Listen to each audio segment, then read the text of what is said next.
Oh my god. Hi, my name is Madison Davis, and I don't have a dialect. I am an actor based in Los Angeles, and welcome back to the second episode of the actor vlog.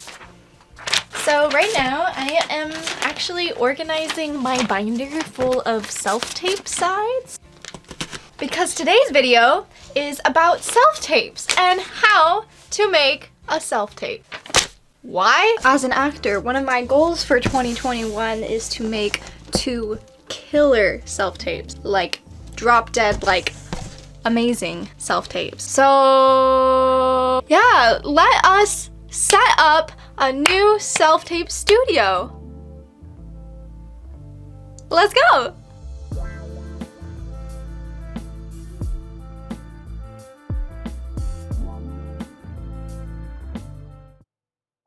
Step 1 is get your things. So I have a backdrop, which I got on Amazon, and I'll put it in the description box.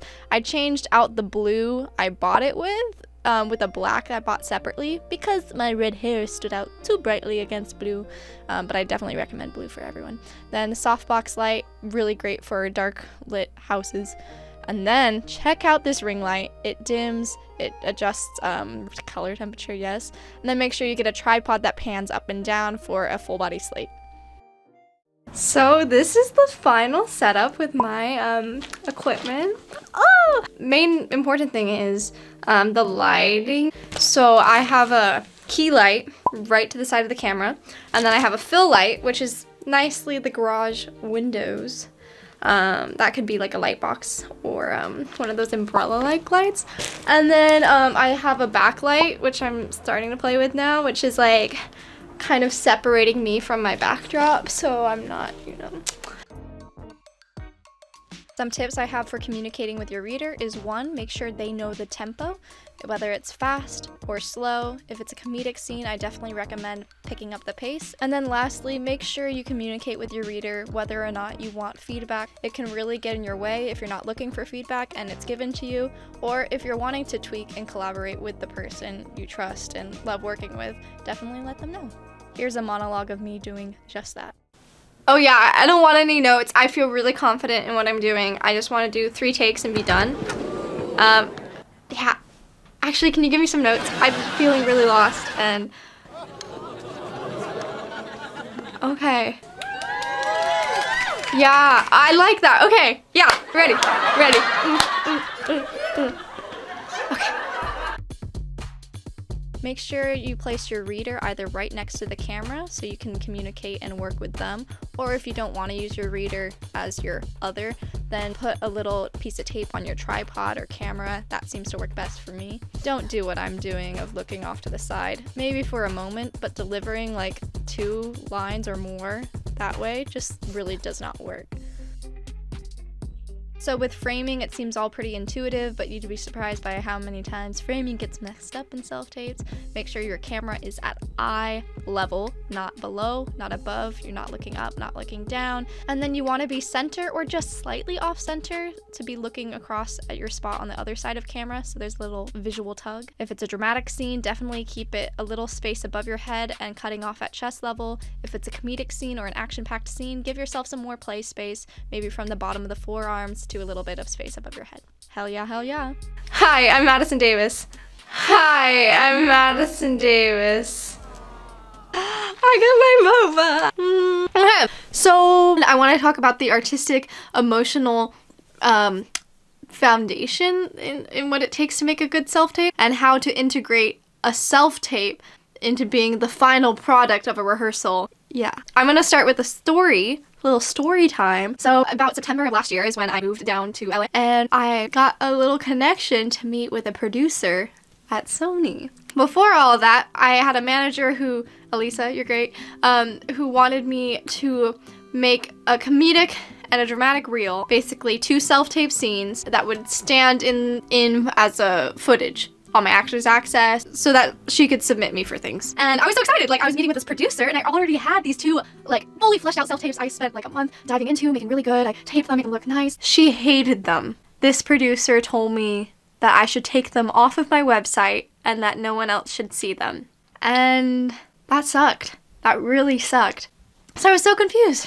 and sad. And I guess in reflecting about that experience, I recognize that she was very harsh on me. I also can recognize that I was in the beginning of my career, that even if they were bad, that's okay. But I think more than anything, what I've reflected on is that this producer picked up on something I now can recognize in my work and other people's work, which is those self-tapes reeked of ego and desperation. Now, like, that may sound like a lot. Like, what? Why? No. But I made these self-tapes with the intention to make myself look as good as possible and to make my acting be like the main character thing. Like, yes, I am the next Timothée Chalamet. And that's where you get into trouble, because the spotlight is on you. And you may think, well, the camera is on you. It's all about you. But and the ego is sabotaging the work. And of course, those things exist. Like, my ego wanting validation, me wanting to be a successful actor, to be seen. There's nothing wrong with wanting to be seen. But I think more than anything, my focus was off. I think the shift I'm making right now in the tapes I'm wanting to make and I'm working to make, I'm realizing there's a necessity to shift where my focus is. Instead of having the spotlight on me, the spotlight needs to be on the work. And to further that, the work needs to be about the audience. So this last week, I emailed a mentor about some of the troubles I was having self-tape wise, and she ripped me apart. I was so upset. She said it was an ego issue, and I didn't understand. I was like, I found cool things in rehearsal and in my rehearsal space. Why can't I tape those? What's wrong with wanting to share that? What I neglected was making the work about the audience. Meaning, I didn't have an intention for what I wanted the audience to feel and think and be moved by. And so what I challenge you to do, and what I'm challenging myself to do right now, is to focus on why this work is about the audience. Why they need to see this. Not that they need to see this so that they can cast their movie and be inspired by a good actor, but why personally. So right now I'm working on a scene from Beautiful Boy because I really liked the movie, and I sat with why am I doing this piece, and who is going to see this? And when I think about who, because I'm going to post it to YouTube, I hope, I realized pretty much everyone who's watching has someone who is close to them that's an addict. And I'm doing the text a disservice if I'm not aware of its reverberations. So I hope that makes sense. I think this is something that's not talked about in self-tape classes that I see and self-tape classes that I take. If we are able to refocus on what it is we are actually doing and wanting to do as actors, we won't sabotage the work by procrastinating, by taking way too many takes that we need to, by trying to film something before it's ready.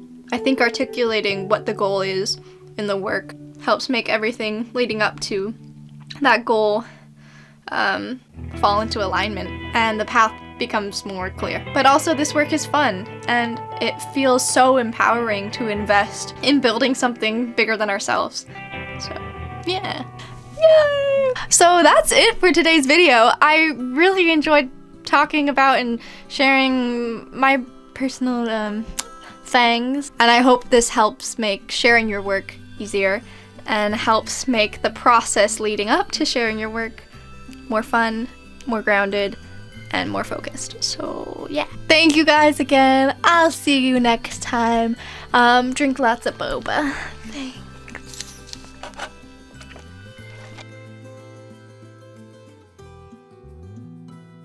This is my self-tape binder. So it's organized in 5 categories. 1, auditions to be done. 2, auditions completed. I rarely put anything in that folder because I just want to get rid of the sides when I'm done. And then 3, life coaching, like just pointers that I'm learning for myself. 4, we have contacts. So when I meet a new friend or a casting director or anyone, I write down their name.